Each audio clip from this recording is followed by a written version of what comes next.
ಬೆಳಗಾವಿಯ 7ನೇ ತರಗತಿಯ ಬಾಲಿಕೆಯ ಮೇಲೆ ರೇಪ್ ಅತ್ಯಾಚಾರ ಎಸಗಿರುವಂತಹ ಆರೋಪಿಗಳ ಬಂಧನ. ಅಂಗಡಿಗೆ ಹೋಗುತ್ತಿದ್ದಂತಹ ಬಾಲಕಿಯನ್ನ ಎತ್ತುಕೊಂಡು ಹೋಗಿ ಕಾಮುಕರು ಈ ಕೃತ್ಯವನ್ನ ಎಸಗಿದ್ದಾರೆ.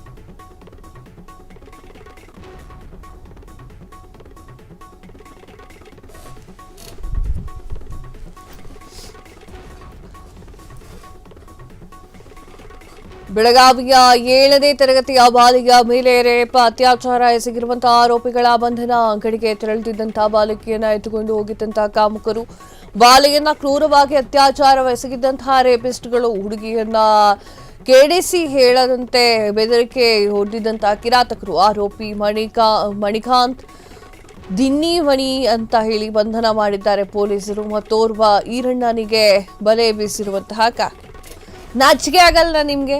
ಏನು ಮಾಡ್ತಾ ಇದ್ದೀರಾ ಅನ್ನೋ ಕಾಮನ್ ಸೆನ್ಸ್ ಇದೆಯಾ ಇಲ್ವೋ? 7ನೇ ಕ್ಲಾಸ್ ಮಗು ಅದು. ಆ ಮಗುವಿನ ಮೇಲೆ ನಿಮ್ಮ ನಾಚಿಕೆ ಆಗ್ಬೇಕು ನಿಮ್ಗೆಲ್ಲ. ಅಕ್ಕ ತಂಗಿ ಜೊತೆಗೆ ಹುಟ್ಟಿದಿರೋ ಇಲ್ವೋ? ನಾನಂತೂ ಎಲ್ಲ ಆಯ್ತು ಏನಾಯ್ತು ಅಂತ ಹೇಳ್ತೀನಿ ಕೇಳಿ.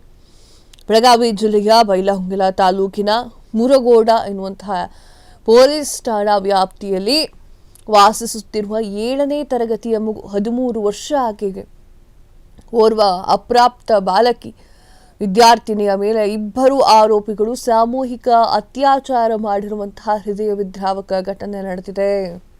ಹೊಟ್ಟೆಗೆ ಏನು ತಿಂತೀರಾ ರೀ? 7ನೇ ಕ್ಲಾಸು. ಅಸಹ್ಯ ಅನ್ಸಲ್ಲ ನಿಮಗೆ? ನವೆಂಬರ್ 23ರಂದು ಬಾಲಕಿ ತನ್ನ ಮನೆಯಿಂದ ಸಮೀಪದಲ್ಲಿರುವಂಥ ಹಿಟ್ಟಿನ ಗಿರಣಿಗೆ ಧಾನ್ಯವನ್ನು ಬೇಯಿಸಲು ಹೋಗಿದ್ಲು ಅಥವಾ ಧಾನ್ಯವನ್ನು ಹಿಟ್ ಮಾಡಿಸ್ಕೊಳ್ಳೋ ಬರಲಿಕ್ಕೆ ಹೋಗಿದ್ರು. ಈ ಸಮಯದಲ್ಲಿ ಇಬ್ಬರು ಅಪರಿಚಿತರು ಅವಳನ್ನ ಕಬ್ಬಿನ ಗದ್ದೆಗೆ ಎಳೆದುಕೊಂಡು ಹೋಗಿ ಬಲವಂತವಾಗಿ ಅತ್ಯಾಚಾರ ಮಾಡಿದ್ದಾರೆ. ಈ ಸಮಯದಲ್ಲಿ ಆರೋಪಿಗಳು ಬಾಲಕಿಗೆ ಯಾರಿಗಾದರೂ ವಿಚಾರ ಹೇಳಿದ್ರೆ ನಿನ್ನನ್ನು ಕೊಲ್ತೇವೆ ಅಂತ ಹೇಳಿ ಬೆದರಿಕೆಯನ್ನು ಹಾಕಿರುವಂಥದ್ದು ಕಂಡು ಬಂದಿದೆ. ಭಯದಿಂದ ಮನೆಗೆ ಮರಳಿದ ಬಾಲಕಿ ಘಟನೆಯ ಬಗ್ಗೆ ಮೌನವಾಗಿದ್ಲು. ಆದರೆ ದೈಹಿಕ ನೋವು ತಡ್ಕೊಳ್ಳೋಕ್ಕಾಗದೆ ಕೊನೆಗೂ ಕುಟುಂಬದವರಿಗೆ ಹಲವಾರು ದಿನಗಳ ನಂತರ ಆಕೆ ಹೇಳಿದ್ಲಾಂತೆ. ಬಾಲಕಿಯ ಕುಟುಂಬದವರು 27 ನವೆಂಬರ್ರಂದು ಈ ಸಂಬಂಧಿತ ಮಾಹಿತಿಯೊಂದಿಗೆ ಮುರಗೋಡ ಪೊಲೀಸ್ ಠಾಣೆಯನ್ನ ಸಂಪರ್ಕ ಮಾಡಿದ್ರು. ಬಾಲಕಿಯನ್ನ ಮಾತುಗಳನ್ನು ಆಧಾರದಲ್ಲಿಟ್ಟುಕೊಂಡು ಪೊಲೀಸರು ತಕ್ಷಣವೇ ಕ್ರಮವನ್ನು ದಾಖಲಿಸಿದ್ದಾರೆ. ಪೊಲೀಸರು ಭಾರತೀಯ ದಂಡ ಸಂಹಿತೆಯ section IPC section 376D gang rape, POCSO ಕಾಯ್ದೆ ಅಡಿಯಲ್ಲಿ ಬಂಧಿತ ವಿಧಿಗಳು ಮತ್ತು ಬಾಲಕಿಗೆ ಜೀವ ಬೆದರಿಕೆ ನೀಡಿರುವಂತಹ ಆರೋಪದ ಪ್ರಕರಣದ ಅಡಿಯಲ್ಲಿ ಘಟನೆಯ ಮಾಹಿತಿಯನ್ನ ತಿಳಿದು ಪೊಲೀಸರು ತನಿಖೆಯನ್ನು ಆರಂಭ ಮಾಡಿದ್ದಾರೆ. ಆರೋಪಿಗಳನ್ನು ಹುಡುಕುತ್ತಾ ಇದ್ದಾರೆ, ಸಿಕ್ಕಿದ್ದಾರೆ. ಮುಡಗೋಡಿನ ಪೊಲೀಸರು ತನಿಖೆ ತೀವ್ರ ಗಮನವನ್ನು ಹರಿಸಿದ್ದು ಆರೋಪಿಯನ್ನ ಬಂಧನ ಮಾಡಿ ವಿಶೇಷ ತಂಡವನ್ನು ರಚನೆ ಮಾಡಲಾಗಿತ್ತು.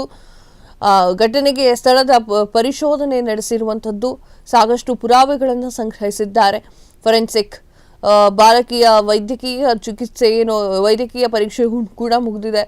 ಆರೋಪಿಗಳು ಪ್ರಸ್ತುತ ತಲೆಮರೆಸಿಕೊಂಡಿದ್ದಾರೆ. ಆದರೆ ಪೊಲೀಸರು ಅವರಿಗಾಗಿ ಶೋಧ ಕಾರ್ಯವನ್ನು ನಡೆಸಿದ್ದಾರೆ. ಪ್ರಕರಣಗಳ ಸೂಕ್ಷ್ಮತೆಯನ್ನು ಗಮನದಲ್ಲಿಟ್ಟುಕೊಂಡು ಬಾಲಕಿ ಮತ್ತು ಅವಳ ಕುಟುಂಬಕ್ಕೆ ರಕ್ಷಣೆ ನೀಡುವಂತೆ ಹೇಳಿರುವಂಥದ್ದು. ಅಸಹ್ಯ ಅನ್ನಿಸ್ಬೇಕು. ಅವನು ಯಾರೋ ಇದಂತೆ ಸಿಕ್ಕಾಕೊಂಬಿದ್ದಾನೆ, ಈರಣ್ಣಂಗೋಸ್ಕರ ಬಲೆಯನ್ನು ಬೀಸಿದ್ದಾರೆ. ಏನು ಅಂದ್ಕೊಂಡ್ಬಿಟ್ಟಿದ್ದಾರೆ ನೀವರೆಲ್ಲ? ಅಕ್ಕ ತಂಗಿ ಇದಾರೋ ಇಲ್ವೋ? ಚಿಕ್ಕ ಮಕ್ಕಳು ಏನು ಅನ್ನೋದು ಅನ್ಸಲ್ವಾ ನಿಮ್ಗಳಿಗೆಲ್ಲ? ಛೀ, ಈ ಥರ ವಿಚಾರ ಹೇಳಬೇಕು ಅಂತಂದ್ರೆ ಮೈಯೆಲ್ಲ ಕುದಿಯುತ್ತೆ ನನಗೆ. ಚಿಕ್ಕ ಮಗು ಅವಳು, 7ನೇ ಕ್ಲಾಸ್ ಓದ್ತಾ ಇದ್ದಾಳೆ. ಯಾವ್ದು ಸರಿ ಯಾವ್ದು ತಪ್ಪು ಅನ್ನೋದು ಕೂಡ ಆಕೆಗೆ ಗೊತ್ತಿರೋದಿಲ್ಲ. 2 ಜನ ಸಾಮೂಹಿಕ ಅತ್ಯಾಚಾರ ಅಂತಂದ್ರೆ ಹೊಟ್ಟೆಗೆ ಏನ್ ತಿಂತೀರಾ ನೀವೆಲ್ಲ? ಇಂಥವ್ರನ್ನ ಹೊರಗಡೆ ಬಿಡಬಾರ್ದು. ಕಾಮ ಪಿಶಾಚಿಗಳು. ಸರಿಯಾದ ಶಿಕ್ಷೆಯನ್ನ ಕೊಡಬೇಕು. ಚಿಕ್ಕ ಮಗು ಅಂತ ನೋಡ್ದೆ, ಅಸಹ್ಯ ಅನ್ಸಲ್ಲ? ಕ್ಷಣ ಕ್ಷಣದ ಸುದ್ದಿಗಳಿಗಾಗಿ ಫ್ರೀಡಂ ಟಿವಿ ಸಬ್ಸ್ಕ್ರೈಬ್ ಮಾಡಿ, ಲೈಕ್ ಮಾಡಿ ಹಾಗೂ ಫಾಲೋ ಮಾಡಿ. ಹೊಸ ಸುದ್ದಿಗಳ ನೋಟಿಫಿಕೇಶನ್ಗಾಗಿ ಬೆಲ್ ಐಕಾನ್ ಮೇಲೆ ಕ್ಲಿಕ್ ಮಾಡಿ.